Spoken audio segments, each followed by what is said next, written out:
warahmatullahi wabarakatuh. Terima kasih telah kembali lagi ke channel ini bersama saya Septia Dwi Wardania di Septia Wiwi Channel.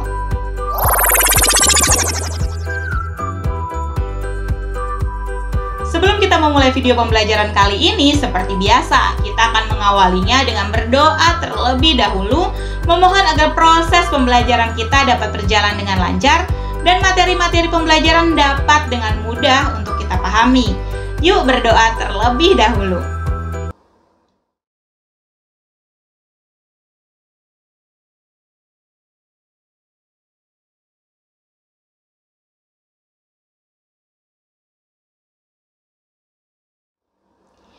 Pada video sebelumnya, kita telah membahas kompetensi dasar, tujuan pembelajaran, serta materi pembelajaran kita yaitu pengertian, khotbah, tablik, dan dakwah.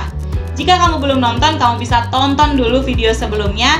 Linknya disertakan pada description box di bawah. Nah, pada video kali ini kita akan melanjutkan materi pembelajaran kita dengan membahas pentingnya khotbah, tablik, dan dakwah. Tanpa perlu intro yang panjang, langsung saja kita masuk ke materi pembelajaran kita. Tapi jangan lupa untuk selalu menyiapkan buku catatan dan alat tulismu dan selalu catat hal-hal penting di dalam video pembelajaran kita.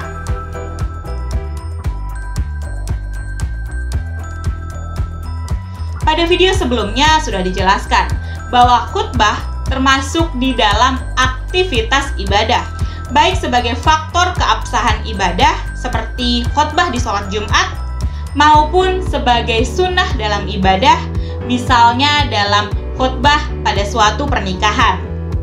Karena khutbah merupakan rukun di dalam suatu ibadah, tentu saja khutbah tidak dapat ditinggalkan. Misalnya ketika sholat Jumat tidak ada khutbahnya, tentu saja sholat Jumat tersebut menjadi tidak sah.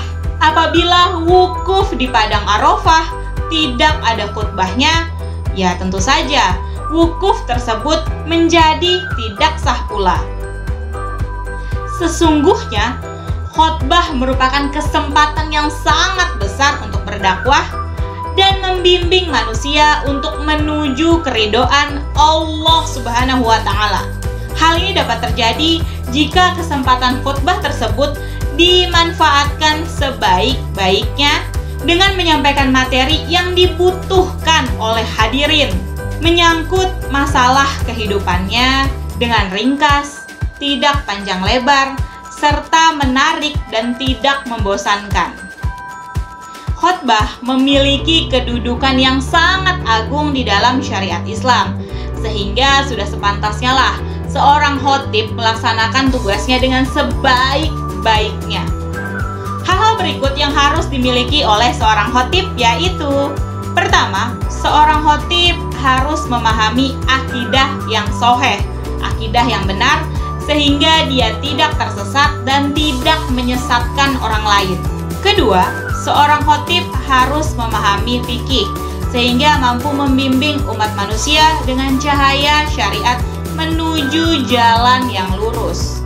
Ketiga, seorang khotib harus memperhatikan keadaan masyarakat, kemudian mengingatkan mereka dari penyimpangan-penyimpangan, serta mendorong kepada ketaatan terhadap Allah Subhanahu wa Ta'ala. Keempat, seorang khotib juga seharusnya seseorang yang soleh, seseorang yang mengamalkan ilmunya, tidak melanggar larangan, sehingga memberikan pengaruh kebaikan kepada para pendengarnya.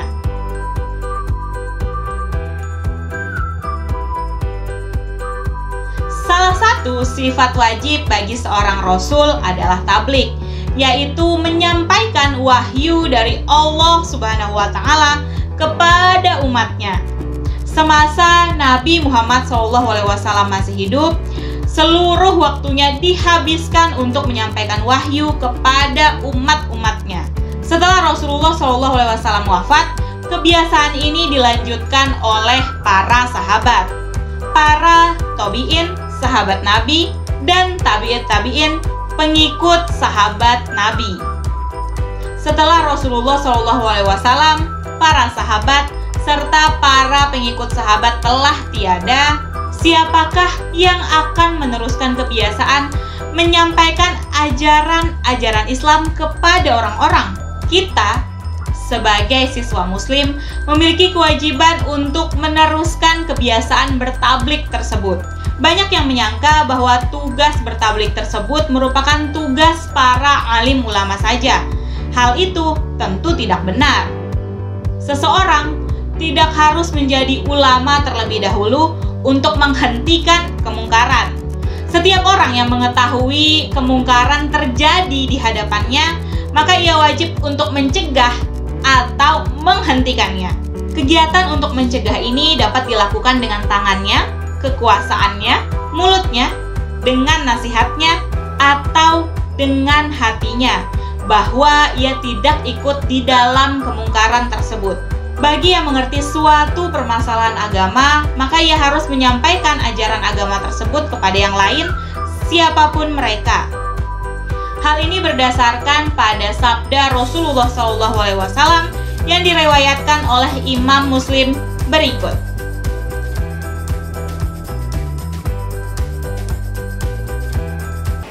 An Abi Sa'id al-Khudri radhiyallahu anhu qala sami'tu Rasulullah yaqul man ra'a minkum munkar falyughayyirhu bi yadihi fa illam tastati fa bi lisanihi fa illam tastati fa bi qalbihi zalika ad'aful iman. Dari Abi Sa'id al-Khudri radhiyallahu anhu berkata, saya mendengar Rasulullah SAW bersabda, barang siapa yang melihat kemungkaran, maka ubahlah dengan tangannya. Apabila tidak mampu, maka ubahlah dengan lisannya. Apabila tidak mampu, maka dengan hatinya, tidak mengikuti kemungkaran tersebut. Dan itu selemah-lemahnya iman. Hadis riwayat Muslim.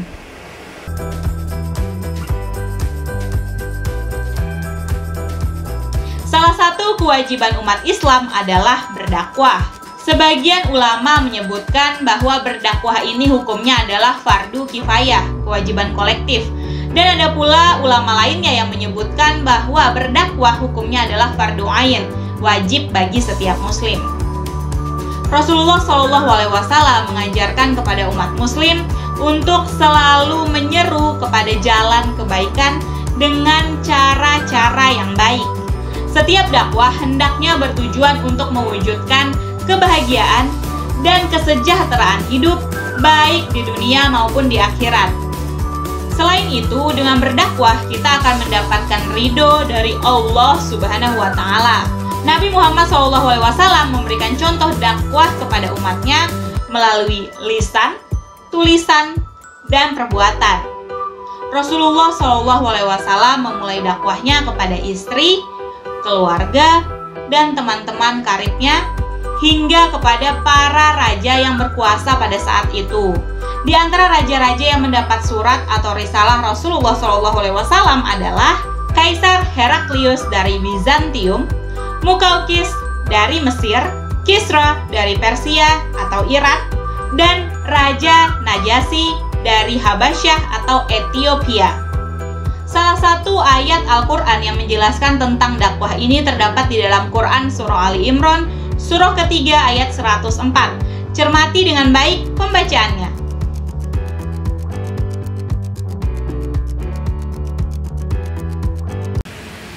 Bismillahirrahmanirrahim.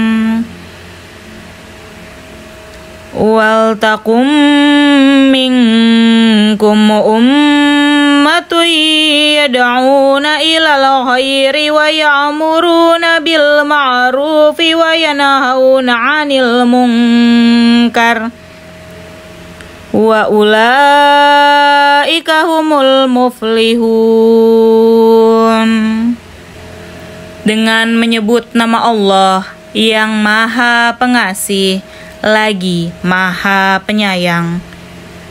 Dan hendaklah di antara kamu ada segolongan orang yang menyeru kepada kebajikan, menyuruh berbuat yang ma'ruf dan mencegah dari yang mungkar. Dan mereka itulah orang-orang yang beruntung. Quran Surah Ali Imran, surah ketiga ayat 104.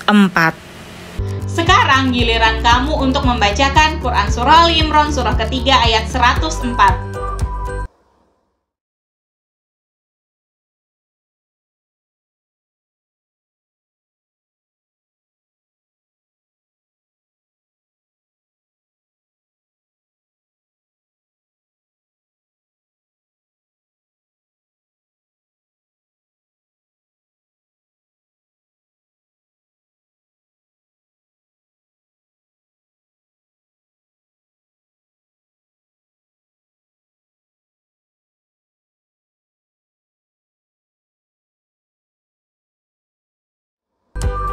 Bagaimana? Setelah membaca Quran Surah Ali Imran surah ketiga ayat 104 tadi, maukah kamu menjadi orang yang beruntung? Orang yang menyuruhkan kebajikan dan mencegah kemungkaran? Siapkah kamu? Oke, itulah tadi rangkaian pembahasan kita terkait pentingnya khotbah, tablik, dan dakwah. Pada video selanjutnya kita akan membahas ketentuan-ketentuan di dalam pelaksanaan khotbah, tablik, dan dakwah serta penerapan perilaku mulia. Jika ada pertanyaan, kamu boleh tuliskan di kolom komentar di bawah. Jika ada kritik dan saran juga boleh kamu tuliskan di kolom komentar di bawah. Jangan lupa untuk like video ini dan share ke teman-temanmu. Dan jangan lupa pula untuk subscribe channel ini dan klik icon loncengnya agar kamu tahu ketika ada video baru yang diupload melalui channel ini. Kamu juga boleh untuk follow Instagram dan Twitter saya di Septia Wiwi. Mohon maaf apabila terdapat kekurangan dan kesalahan di dalam video kali ini. Semoga bermanfaat. Terima kasih. Sampai jumpa. Wabillahi taufik wal hidayah. Wassalamualaikum warahmatullahi wabarakatuh.